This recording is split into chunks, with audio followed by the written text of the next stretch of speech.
اس دن کو دور سمجھتے ہیں جبکہ ہماری نظر میں وہ قریب ہے. جس دن آسمان ایسا ہو جائے گا جیسے پگھلا ہوا تانبا اور پہاڑ ایسے جیسے رنگین اون، اور کوئی دوست کسی دوست کو نہ پوچھے گا حالانکہ ایک دوسرے کو سامنے دیکھ رہے ہوں گے.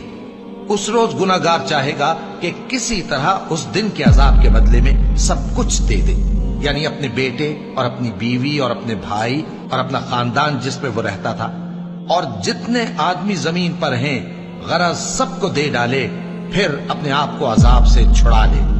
لیکن ایسا ہرگز نہیں ہوگا. وہ بھڑکتی ہوئی آگ ہے، کھال ادھیڑ کر کلیجہ نکال لینے والی.